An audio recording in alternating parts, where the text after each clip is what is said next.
That's the reason I stay engaged in the nonprofit sector and in philanthropy, because at our best, we can incentivize innovation, we can incentivize collaboration across traditional divides, and we really can make a tangible difference.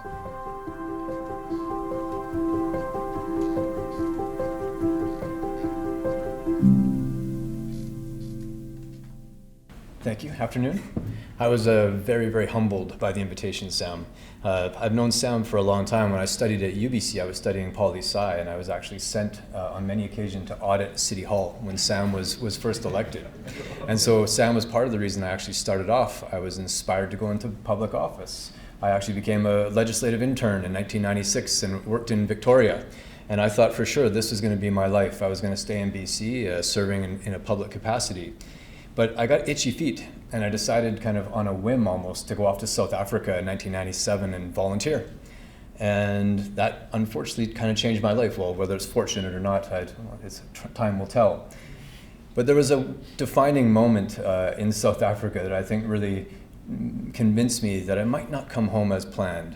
And I had befriended a social entrepreneur. He was a guy named Samir, and he ran a business that gave affordable housing to homeless people. And in my first 2 weeks in South Africa, and keep in mind this is 97, so this was a time just fresh out of apartheid. There was a lot of hope, but also a lot of horrendous poverty. And he took me to this township called Alexandra, just outside of Johannesburg. And we arrived at this abandoned warehouse. And this warehouse was home to dozens and dozens of families living in cardboard boxes. There was no sanitation, no electricity. And it struck me so deeply I had to step outside and try to compose myself. And Samira came out to see if I was okay. And I'll never forget standing there, and there was these 3 little girls, and it was skipping rope, and they were singing Killing Me Softly, and smiling and laughing. And I remember saying something like, how can they be happy in a place like this, to Samir? And he just said, look, man, they're surrounded by their community, and they have hope for the future. And that was a really stark moment, because I knew that Samir was actually part of that formula of hope. He was trying to give them houses to move into. He was trying to give them a future. And I kind of decided in that moment that I wanted to do something with my life that would give that kind of hope to people in need. And so I stayed in South Africa. I did my master's degree in Durban, studying development studies, and I was really fortunate that it launched me on a 20-year-long career in international development. And I spent 16 of those years in the Aga Khan Foundation. They sent me all over the world, from Mozambique to East Africa and Afghanistan. And before you think I'm too Pollyanna-ish about the whole thing, I mean, Afghanistan honestly really did test my optimism. The international development industry, much like any nonprofit world, is full of its own problems. But with the amount of money that flowed into Afghanistan during those years, the corruption, the fraud, the mismanagement, the abuse that I saw was horrendous. And it was really, really a struggle to maintain my optimism through a lot of it. There were many times I wanted to get out of this line of work completely, and I just wanted to say, forget it, let me just go into the private sector and make some money, because, by the way, I'm not in this nonprofit sector for the money. But there was one part of the Afghanistan experience, well, in fact, many, that really made me stay in it.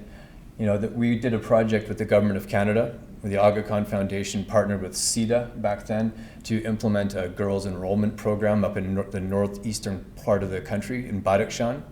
That's a relatively liberal, relatively is a key word there, a relatively liberal part of that region. And so we were actually, after 1 year, having really good success enrolling girls in school for the first time, except in one district. There was a district called Jurham.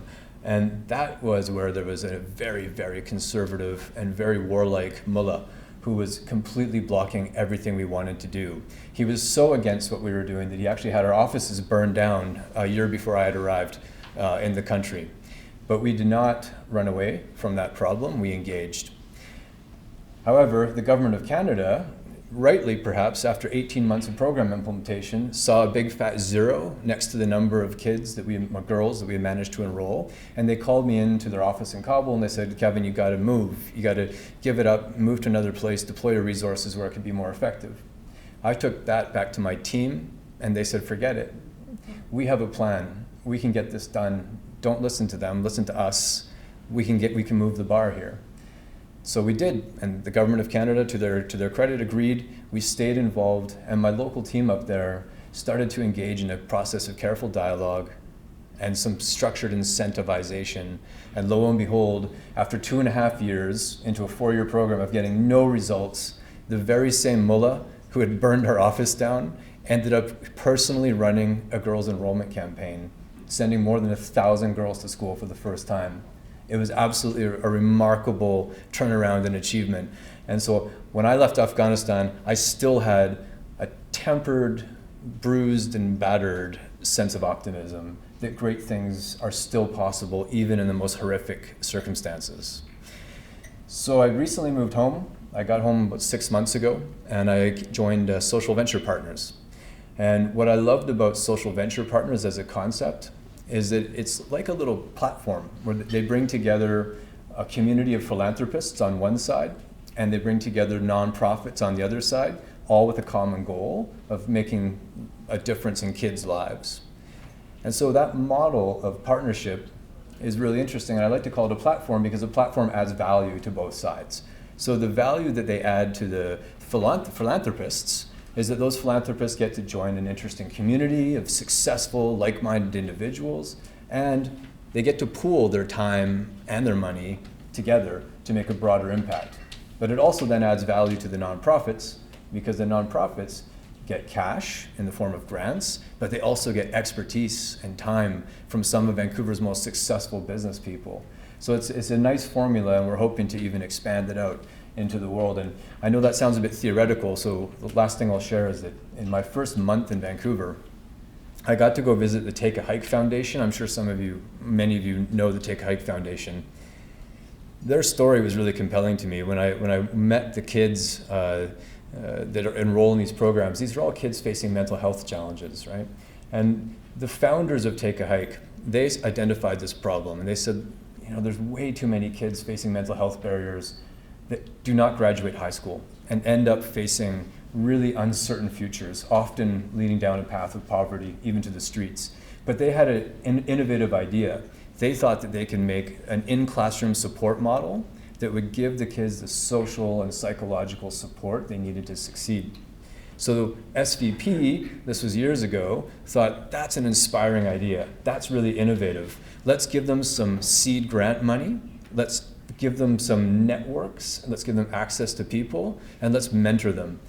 And today, years later, Take a Hike Foundation is working every year with hundreds and hundreds of kids across schools in BC, and they're poised to expand even more. And what's most impressive is last year, 97% of the kids in the Take a Hike program graduated high school, which is way above the provincial average.